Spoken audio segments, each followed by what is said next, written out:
შემთხვევებიც მოხდა რა სისხლის ღვრაც აქ დაიღვარა სულ ყველაფერი ჩემი თვალმა ნახა აქ დასახლება არის და აქ ვცხოვრობდით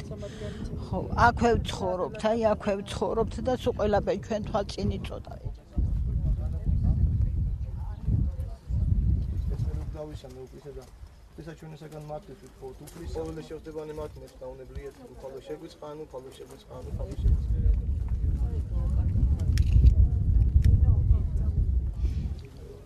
აგვისტოს ომიდან 4 წლის თავზე ჩვენ შეგნებულად გადავწყვეტეთ აქ მოსულიყავით და აქედან დაგვეწყო პატივის მიგება ქართველი გმირებისათვის, რომლებიც აღესრულნენ საქართველოს ტერიტორიული მთლიანობისათვის ბრძოლაში.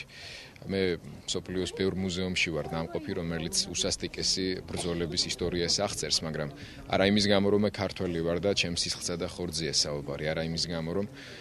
ჩვენს ქვეყანაში შემოჭრილი მტერის სისასტიკეზეა საუბარი, არამედ ის, რასაც თქვენ აქ ხედავთ დღეს ეს ნივთები, რომელიც ადგილობრივმა მოსახლეობამ ბრძოლის ველზე შეკრიბა, არის ცოცხალი ისტორია, ცოცხალი მაგალითი იმ 17 ქართველი მებრძოლის გმირობის, რომელმაც